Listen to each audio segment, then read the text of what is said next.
This is Wellsville, my hometown. In a lot of ways, Wellsville is like most towns in America. The streets are safe. The mail almost arrives on time. And the ice cream man knows just how to beat the summer heat. But there's one thing about Wellsville you won't find in any other town. And it's something that makes us tremble in fear. It's a phone. A seemingly ordinary payphone that's been ringing for 27 years. Why doesn't someone answer it? Everybody has a theory. Hey, you get within 5 feet of that baby and whoosh, it's liquid brains. Not me, Chief. I heard that when you answer it, you learn the exact day, hour, minute, and second that you die. Even the phone company was afraid to go near it. We're not afraid exactly. Phone regulations. It's a private call. The longer it rang, the less it seemed like anyone would ever answer it. But someone was about to try, and Wellsville would never be the same.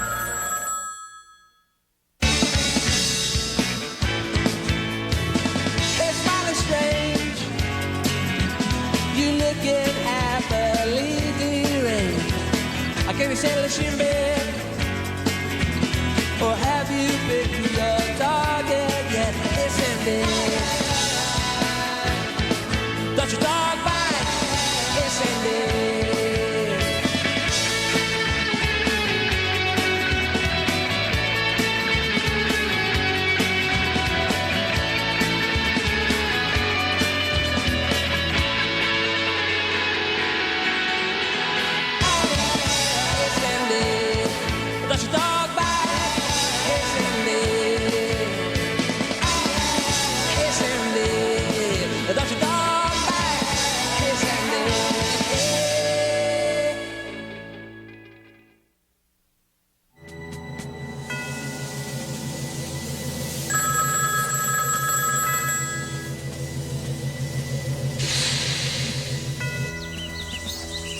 It was the hottest, doggiest dog day of the summer. The kind of day you don't just stick to vinyl, you stick to everything. It was one of those days when all your summer dreams are burned out of your memory, like butt flesh on a superheated back seat. In some towns, they blame the heat and the humidity, but here in Wellsville, we factor in the mind-shattering sound of the ringing phone. It drove some people insane. Our mom, who has a metal plate in her head, had the hardest time of all. She says the ringing causes a sympathetic vibration in her skull. Honey, I'll get it. Hello? Yeah, I'm ready. Call me right back. To help her out, Dad fixed it so that when someone called, instead of the phone ringing, a different appliance would turn on. I've got it rigged to the stove alarm. Now watch it. Well, I guess there's a few bugs I need to work out, you know? As for me, I was content to spend the rest of the summer on our cool basement floor.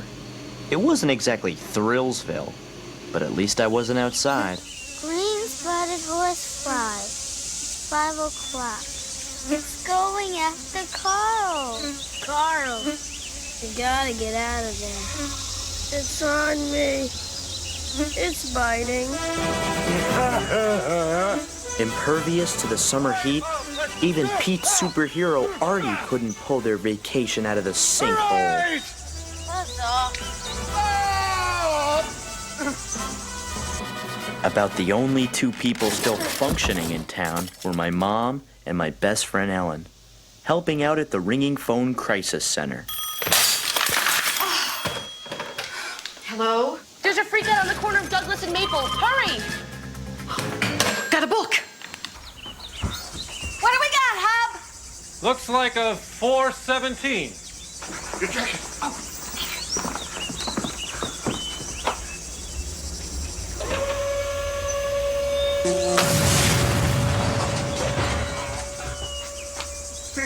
answer the phone.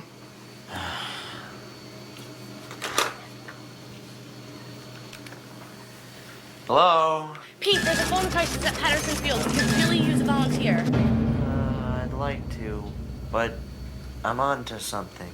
I can see this little half finger in the middle. Pete, your mom's on a call. It's really important. You're the only one I can turn to. It's life or death. I was on my way. The boredom. Make it stop. Kill us, Artie. Hurry. Soon you will be as cheese, boy. Melty, melty, melty. See bike.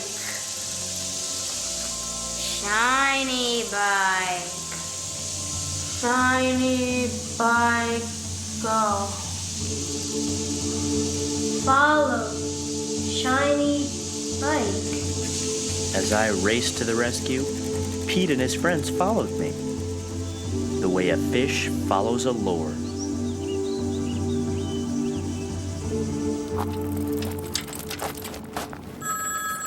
Hey, kid! Over there.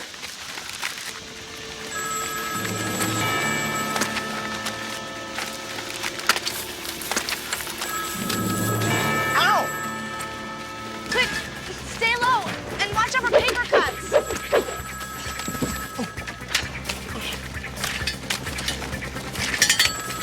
What's she doing? She's trying to break away from the Earth's gravitational pull. She'll do anything to get away from the ringing. Listen, I need you to start playing. I don't care what. Just make it loud. Right.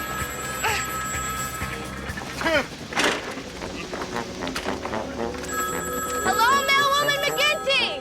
I was wondering if we could have a little talk. But first, let me answer that ringing phone. Hello?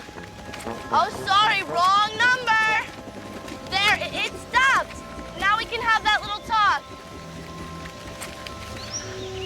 No more phone? No more phone. You okay? Oh. It's okay. That was amazing. Well, that's what it's all about, Pete. Helping people out. Is there anything else I can do? Well, we could really use some help at the center, but it's not always this glamorous. I want to help. Suddenly, I had a mission. And as it turned out, Pete had one too. I got it. It'll save the summer and make us heroes. What are you talking about? What is it? We're gonna answer the ringing phone.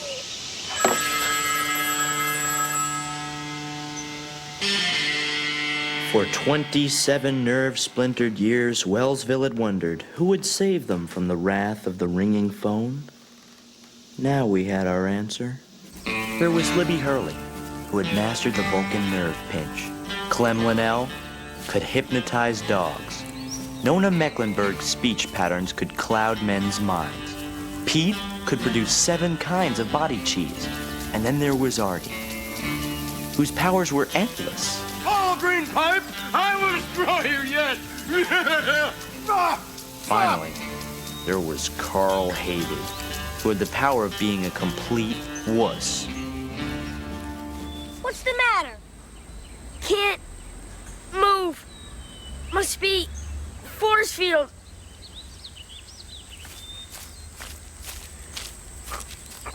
How come I could get through, huh? Field must be attuned to my body frequency. Get real. You're pathetic, just so you know. They had lost Carl to the ringing phone. Maybe they'd even be better off without him. But as they marched on to their destiny, they couldn't help but wonder, who would be next? For 27 years, the ringing phone had made our town a hostage to fear. While Pete and his friends tried to stop the insanity all at once, I was stopping it one person at a time. I'm sorry, sir. You'll have to speak up. Is that better? Much. Now, what were you saying? When will it stop?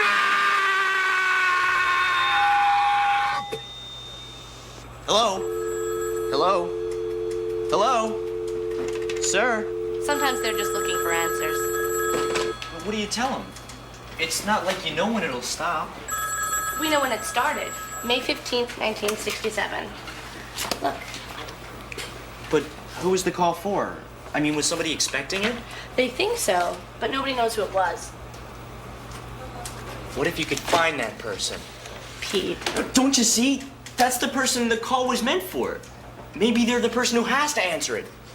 It makes total sense. Pete, let's just get back to work, okay? Rookie. After we do it and we're famous, would you rather have your face on a postage stamp or on a license plate? Or you know one of those cereal bowls where you eat all your cereal and see a face? I want my face and some money.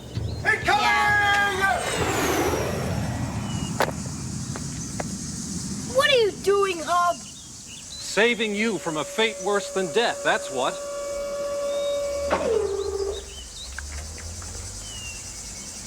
Whose are they? They belong to a guy named Len Flang. Thought he could be a hero and answer the phone. That's all that's left to him.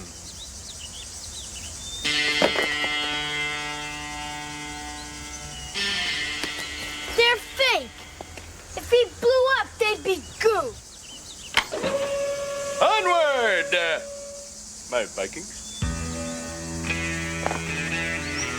I can't go. Let me guess. A force field, right? Nope, just chicken. Fair enough. See you later. When we're on a lunchbox. And then there were 4. 5 if you count Petunia.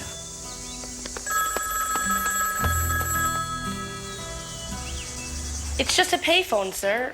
Circuits, metal, and plastic. Why'd you want to shoot it with a harpoon gun? I wanted to be a good volunteer, but I had to find out who the phone call was for, so I could lift the curse forever. Hello, and thanks for calling the ringing phone hotline. I wonder if you'd help us with a little questionnaire. Question 1. It was you, wasn't it? You're the one who didn't answer the phone. Confess! Oh, why, Mom? Pete, we're here to help people, not frighten them. I am trying to help. I'll tell you what. Why don't you take a lunch break? It's your first day here. Take it easy. But, Mom, I'm hot. I'm on to something. Lunch break. I had to stop the curse. A curse that left its brand of madness on everyone it touched. Pete and his friends tried to keep their spirits up, but the combination of heat and fear was beginning to take its toll. Hot. So hot.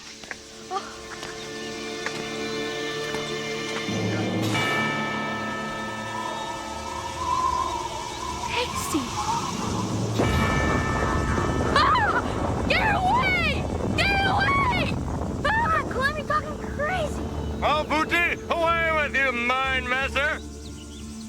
Hang on, Bubby, we're almost there. As for me, I was there, frustrated because I couldn't find the answers I was looking for. I tried to keep my cool, but the ringing phone was mocking me. Who have you come for? Who? Tell me! I'm not afraid of you! Maybe you should be.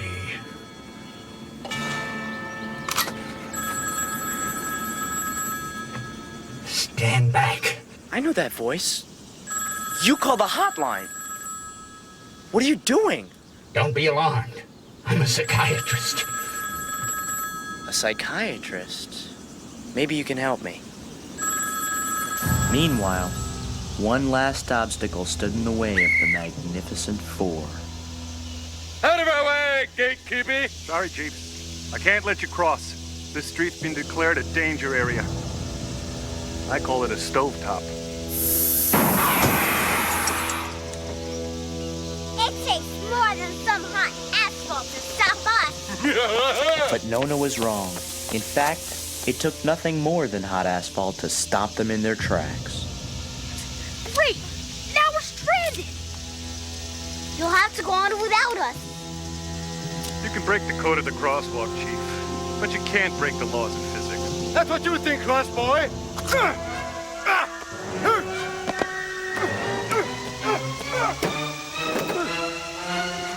Onward, my Viking!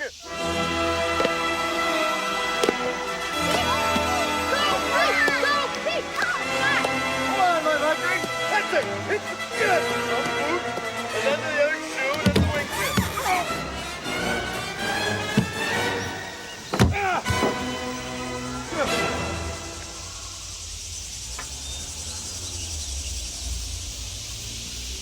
Problem! Hey, smart guys, what do you got to say for yourself now? Ah! It's over. Kaput! You curse you! At least we tried to save the town. Yeah. Hey! What do you want on your tombstone? Here lies Pete and Artie.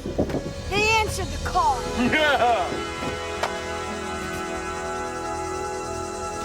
Ellen!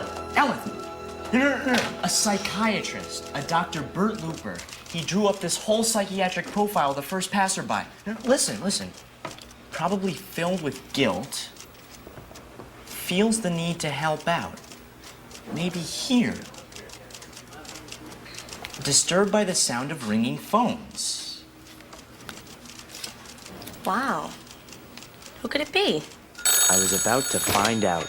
Ringing phone crisis center. Hey, son, it's Dad. I think I finally got it all figured out. Call me back, huh? And if this works, your mother will never have to worry about a phone ringing in this house again. Mom?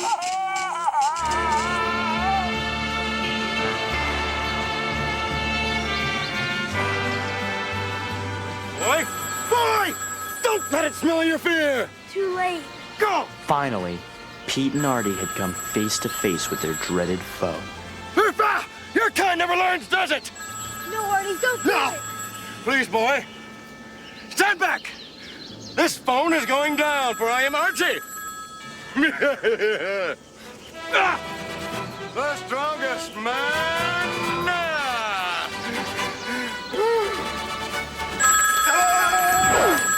In the world!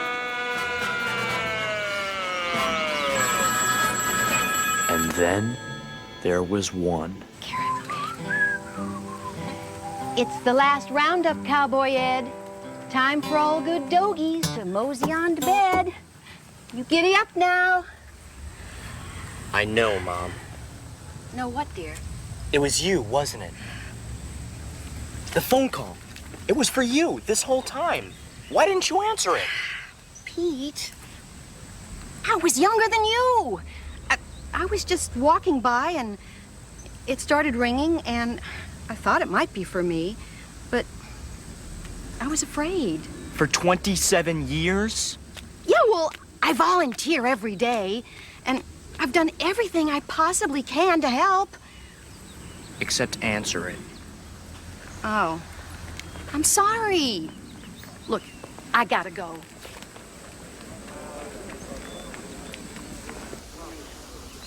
What's going on? Somebody's gonna answer the phone. Who? Your brother. Pete. Pete!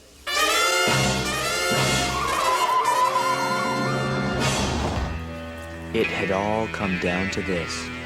Pete was as scared as he'd ever been.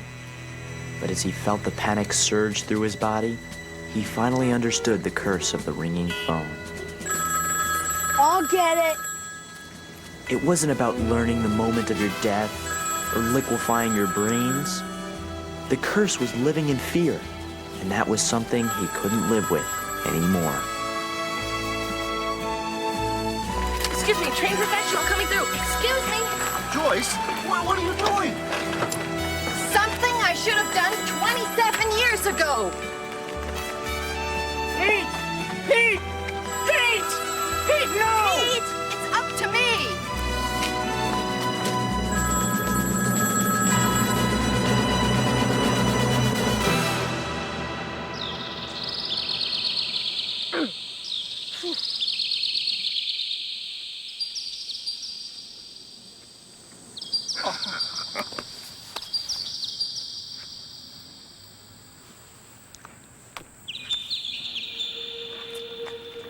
Hello?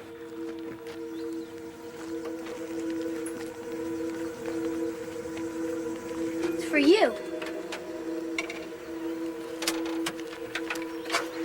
Hello? Mm-hmm. This is kind of personal. Would you mind? Uh-huh.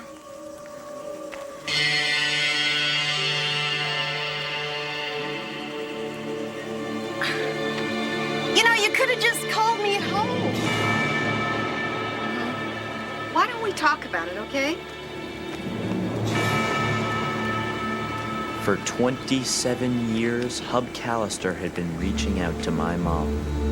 27 years of waiting for one woman to answer his call.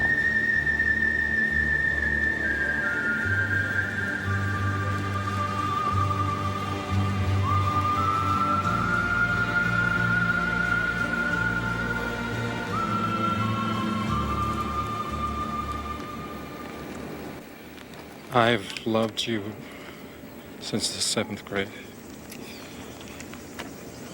I just couldn't bring myself to tell you in person. So I called you on the phone when we walked by one day. Hub.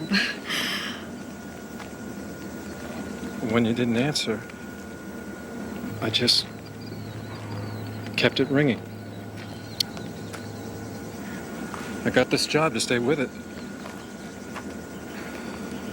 I just hoped that someday you'd pick it up. Well, Hub, I like you. But I love my husband. You understand, don't you?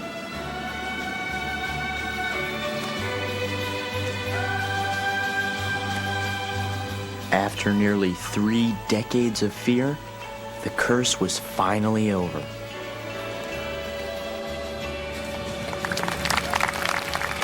But as we were about to learn, the legend of the ringing phone would never end.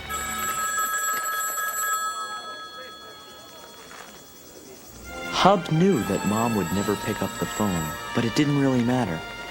To him, the rings were like an eternal flame he kept lit by simply staying on the line. To this day, when we hear the rings, it reminds us that true love, if it's really true, doesn't need an answer.